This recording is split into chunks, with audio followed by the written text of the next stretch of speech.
तो दोस्तों हम सभी जानते हैं कि 9-10 सितंबर को भारत के अंदर होने जा रहा है G20 सम्मेलन, जो कि भारत पहली बार होस्ट कर रहा है। इसी बीच कल एक खबर निकल कर आई थी कि जो बाइडेन की वाइफ को कोविड हो गया था।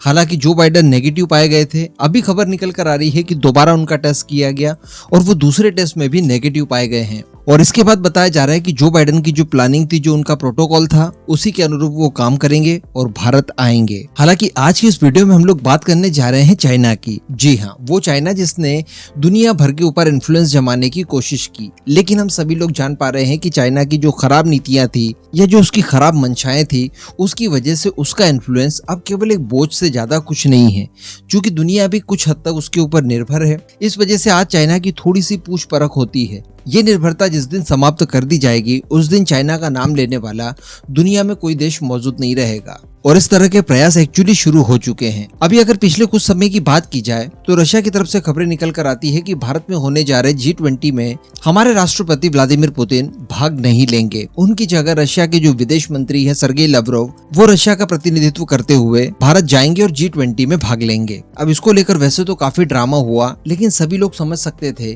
कि व्लादिमीर पुतिन भारत क्यों नहीं आ रहे हैं। उनके साथ एक ऑब्वियस सा रीजन जुड़ा हुआ है जिसकी वजह से वो भारत नहीं आ रहे हैं। लेकिन इसके बाद सडनली खबरें निकल कर आती है कि चाइना के राष्ट्रपति शी जिनपिंग भी भारत में होने वाले G20 में शामिल नहीं हो सकते और इसकी जगह वो अपने प्रधानमंत्री को भेजने वाले हैं। हालांकि कुछ समय तक इस तरह की खबरों की पुष्टि नहीं हुई थी, लेकिन बाद में पुष्टि कर दी गई कि एक्चुअली चाइना के राष्ट्रपति शी जिनपिंग भारत में होने जा रहे G20 में नहीं आ रहे हैं। अब इसको लेकर चाइना ने पहले तो ये सोचा कि देखिए भारत गिड़गिड़ाएगा या दुनिया भर के अलग अलग देश अलग अलग तरह की प्रतिक्रियाएं देंगे और एक तरह से चाइना को मनाने की कोशिश करेंगे कि देखिए आप इतनी बड़ी अर्थव्यवस्था हैं, G20 और दुनिया की दूसरी सबसे बड़ी अर्थव्यवस्था है, आपका इतने महत्वपूर्ण कार्यक्रम में आना जरूरी है और आप आइए। इसका बाइकआउट करना, इतने बड़े इवेंट में आपका न आना सही नहीं होगा। लेकिन दोस्तों चाइना की ये सारी उम्मीदें बिल्कुल पानी में बह जाती है, क्योंकि सबसे पहले जर्मनी द्वारा इसके ऊपर काफी तगड़ा रिएक्शन दिया गया और खुद जर्मनी के चांसलर द्वारा न केवल चाइना बल्कि रशिया को भी घेरा गया। अभी 2 ही दिन पहले मैंने आपको एक खबर दी थी जिसमें हम लोगों ने डिस्कस किया था कि जर्मन चांसलर ओलाफ शोल्ज द्वारा स्पष्ट रूप से ये कहा गया है कि भारत में होने जा रहा है G20 समिट बहुत ज्यादा इंपॉर्टेंट है। अब इसमें शामिल होने के लिए व्लादिमीर पुतिन और शी जिनपिंग दोनों नहीं आ रहे हैं, लेकिन इस बात से G20 का महत्व कम नहीं हो जाता। जी हाँ, उन्होंने भारत की अच्छी मेजबानी की तारीफ करते हुए ये स्पष्ट कर दिया कि शी जिनपिंग, व्लादिमीर पुतिन आए ना आए, भारत में होने जा रहे G20 का महत्व पहले जैसा ही है और ये उतना ही महत्वपूर्ण होगा। कोई इसमें आए चाहे ना आए, इससे कोई फर्क नहीं पड़ता। इसके बाद कमान संभालते हैं जो बाइडेन। जो बाइडेन ने कहा कि देखिए शी नहीं आ रहे हैं। ये बात काफी ज्यादा डिसअपॉइंट करती है। उन्होंने यहाँ पर आना चाहिए था, ये काफी ज्यादा इंपॉर्टेंट समिट है। तो एक तरह से रवीश कुमार की तरह उन्होंने 100 लानतें भेज दी। इसके बाद दोस्तों अमेरिका के NSA जैक सुलिवन की तरफ से भी एक बयान निकल कर आया है। दरअसल वो व्हाइट हाउस की तरफ से बात कर रहे थे, जो कि एक प्रेस कॉन्फ्रेंस थी जिसमें G20 को लेकर चाइना के राष्ट्रपति का ना आने का जिक्र करते हुए एक पत्रकार द्वारा क्वेश्चन किया गया। इसको लेकर जैक सुलिवन ने कहा कि देखिए यहाँ पर आना ना आना, बनती हुई बात को बनाना या फिर बिगाड़ देना, इन दोनों ही चीजों के लिए चाइना के पास विकल्प मौजूद है और ये चाइना का निर्णय होगा कि वो किस विकल्प को चुनता है। यानी भारत के साथ जो सीमा विवाद चल रहा है, इसको लेकर वो चीजें और ज्यादा खराब करना चाहते हैं या सुधारना चाहते हैं, इसका विकल्प चाइना के पास मौजूद है।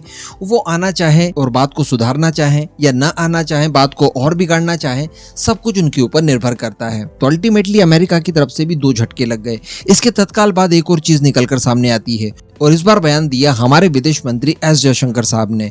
एस जयशंकर साहब ने ANI को बयान देते हुए ये कहा कि देखिए कोई भी देश G20 का बाइकआउट वगैरह जैसी चीजें नहीं कर रहा है। जो राष्ट्र अध्यक्ष नहीं आ पा रहे हैं वो अपने प्रतिनिधि भेज रहे हैं। उनका स्टैंड भी बिल्कुल वही होगा जो कि उनके देश का स्टैंड होगा और इस तरह की चीजें सामान्य है।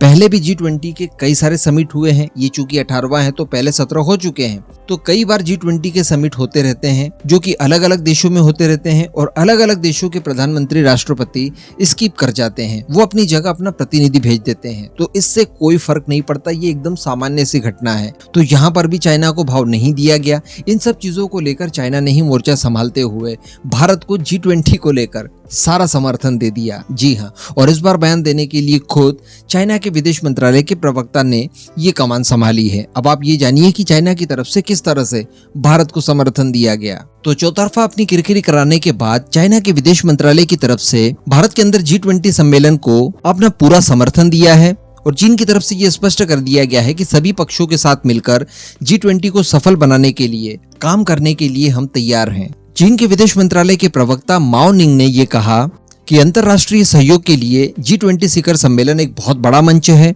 और ये चीन के लिए हमेशा से ही अहम रहा है। इससे जुड़ी हुई सभी गतिविधियों में चाइना ने सक्रिय रूप से हिस्सा लिया है। भारत में होने वाले G20 शिखर सम्मेलन के आयोजन का हम पूर्णतः समर्थन करते हैं और चीन सभी पक्षों के साथ मिलकर काम करने के लिए प्रतिबद्ध भी है। आगे इन्होंने सफाई देते हुए भारत और चाइना की रिलेशनशिप को लेकर भी बात कही।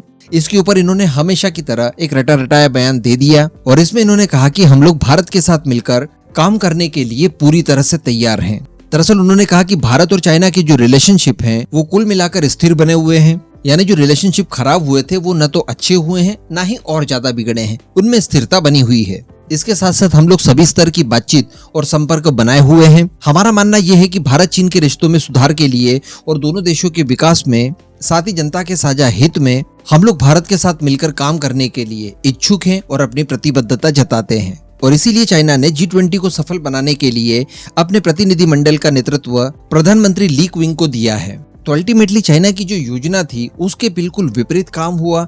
ना तो भारत ने तवज्जो दिया, ना ही दुनिया के अन्य किसी बड़े राष्ट्र ने इन्हें तवज्जो दिया। इस वजह से ये आ चुके हैं बैकफुट पर और उसके बाद ये सफाइयां देते हुए और भारत के साथ मिलकर काम करने की बात कर रहे हैं।